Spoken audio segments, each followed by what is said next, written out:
পঞ্চায়েত নির্বাচনের পর বাংলাদেশে ভেসে যাবে কংগ্রেস, কটাক্ষ মন্ত্রী কৃষ্ণেন্দুর।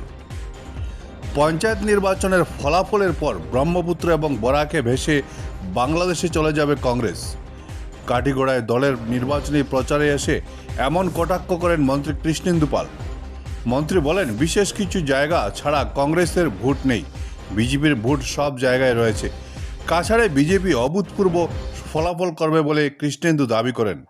Bureau report, Barak Vision. কাঠিগড়ার প্রত্যেকটা জেলা পরিষদে আমি নির্বাচনী প্রচারে বেরিয়েছি এবং দেখলাম যে কাঠিগড়ার সবকটাই বা কাছাড় হোক বা বরাক উপত্যকায় সবকটাতেই ভারতীয় জনতা পার্টির জয় জয়কার হবে। আর আজকাল লোক কংগ্রেসকে ভোট দিতে চায় না। কংগ্রেসকে বিশেষ কোনো জায়গায় আপনারা দেখবেন কংগ্রেসের হয়তো বা ইয়ে আছে, কিন্তু বিজেপি দেখবেন সব জায়গায় আছে এবং সব জায়গার নাগরিকদের একটা বিশ্বাস আছে যে বিজেপি থাকলে শান্তি, সম্প্রীতি, প্রগতি, উন্নয়ন থাকবে।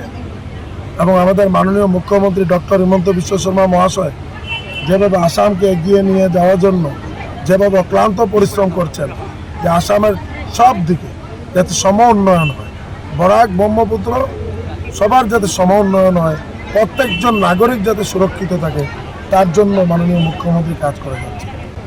তাই এই উন্নয়নের উপর ভিত্তি করে এবং বিকাশের উপর ভিত্তি করে সমগ্র আসামের নাগরিকরা ভারতীয় জনতা পার্টির উপর আস্থা রাখছেন, এটা আমার বিশ্বাস। 11 তারিখ আপনারা যে সময় কাউন্টিং হবে তখন দেখবেন যে কংগ্রেস ব্রহ্মপুত্র আর বরাক নদী দিয়ে বাংলাদেশ চলে যাবে।